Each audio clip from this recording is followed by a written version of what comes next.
లేనటువంటి మిగతా టోటల్ టర్మ్లో కూడా జరిగినటువంటి పాలిటిక్స్ని ఒక రకంగా కూడా అందరూ కూడా గమనిస్తూ ఉన్నారు. ప్రధానంగా ఆయన 2014-19 మధ్య మంత్రిగా ఉండడం, తర్వాత మళ్ళీ ఇప్పుడు 2024లో మంత్రి కావడం. 2014లో ఆయన మంత్రి కాగానే ఆయన చేసినటువంటి గొప్ప విషయం ఏంటంటే, అప్పటికే వైఎస్ఆర్సీపీ ఫ్యాన్ గుర్తు మీద కలిసినటువంటి కార్పొరేటర్లు అందరినీ కూడా వాళ్ళని మభ్యపెట్టి వారందరినీ తెలుగుదేశం పార్టీలోకి తీసుకొని ఆయన ప్రతిభగా దాన్ని చూపించుకోవడానికి పడినటువంటి తాపత్రయం, తపన ఈరోజు ఎవరు కూడా జిల్లాలో ఎవరు కూడా మర్చిపోలేదు.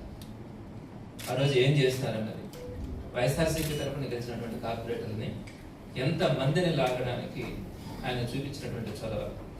వెంటనే ఒక 2 నెలలు, అదే నెల అనుకుంటా, లేదా ఒక పక్క నెలలో జిల్లా పరిషత్కి సంబంధించినటువంటి జడ్పీటీసీలు ఎవరైతే వైఎస్ఆర్సీపీ తరఫున గెలుచున్నారో వారందరినీ కూడా మభ్యపెట్టి వారందరినీ లాగడానికి ప్రయత్నించినప్పుడు వాళ్ళు నిజాయితీగా నిలబడితే మళ్ళా వైఎస్ఆర్సీపీ ఎక్కడ జిల్లా పరిషత్ చైర్మన్గా కైవసం చేసుకుంటుందని జిల్లా పరిషత్ మీటింగ్ సమావేశాల్లో గందరగోళం చేసి, గొడవలు చేసి, మైకులు ఇచ్చేసి మరలా ఎలక్షన్స్ పెట్టుకొని దేవుడు ఉన్నాడు.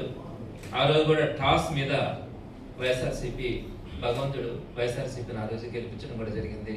ఆ క్రమంలో వైఎస్ఆర్సీపీతో గెలిచినటువంటి జడ్పీటీసీని ఎంత మందిని ప్రలోభ పెట్టడానికి ప్రయత్నించినారో ఈరోజు అందరికి కూడా గుర్తుంది, ఎవరు కూడా మర్చిపోలేదు.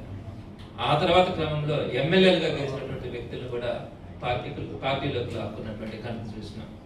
అటువంటి 2014-19 అయిపోయిన తర్వాత 2024లో మళ్ళా మంత్రిగా గెలిచిన తర్వాత ఆయన మొట్టమొదటిగా చేసినటువంటి పని 70,000 మెజారిటీతో మిమ్మల్ని గెలిపించినారే, ప్రజలకు మంచి చేయమని మీకు ఒక మంత్రి పదవి కూడా కట్టబెట్టినారే, 10 మందికి మంచి చేయాల్సింది పోయి ఏదైతే ఫ్యాన్ పార్టీ మీద గెలిచినారో కార్పొరేటర్లు వారందరినీ కూడా ఘనకార్యం సాధించినట్టుగా వీరందరినీ చంద్రబాబు నాయుడు దగ్గరికి, లోకేష్ దగ్గరికి తీసుకెళ్లి ఇది తమ ఘనత అని చెప్పి చెప్పుకోవడానికి ప్రయత్నించి వీరందరినీ పార్టీకి రాయించినట్టు క్రమం ఈరోజు ప్రజలందరూ కూడా అసహించుకుంటా ఉన్నారు.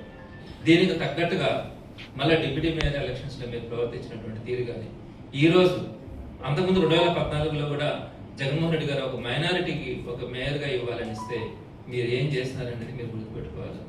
ఈరోజు ఒక ఎస్టీకి రిజర్వేషన్ క్రమంలో మేయర్ పదవి వస్తే అది కూడా ఒక మహిళకి ఇవ్వాలా అనే ఒక ప్రతిపాదన తీసుకొచ్చినటువంటి జగన్మోహన్ రెడ్డి గారు ఒక ఎస్టీ మహిళ, అందులో కూడా యానాది కులానికి సంబంధించినటువంటి వాళ్ళలో చాలా వెనుకబడినటువంటి కులం, దానికి సంబంధించినటువంటి ఒక మహిళకు ఒక అవకాశం ఇస్తే ఈ రోజు ఆ మహిళ గొంతు కోయడానికి మీరు ఏ విధంగా సిద్ధపడతా ఉన్నారన్నది ఈరోజు ప్రజలందరూ కూడా చూస్తా ఉన్నారు. మా బాధ అంతా కూడా ఒకటే, ఇక్కడ ఆమె పార్టీలో ఉందా లేదా, ఏమవుతుంది ఏంటి అనేది తీసి పక్కన పెడితే మీరు చేస్తున్నటువంటి ఈ రోజు నెల్లూరు జిల్లా ప్రజలు అసహించుకుంటా ఉన్నారు. ఎప్పుడైనా నెల్లూరు జిల్లా చరిత్రలో ఈ విధంగా జరిగినాయా?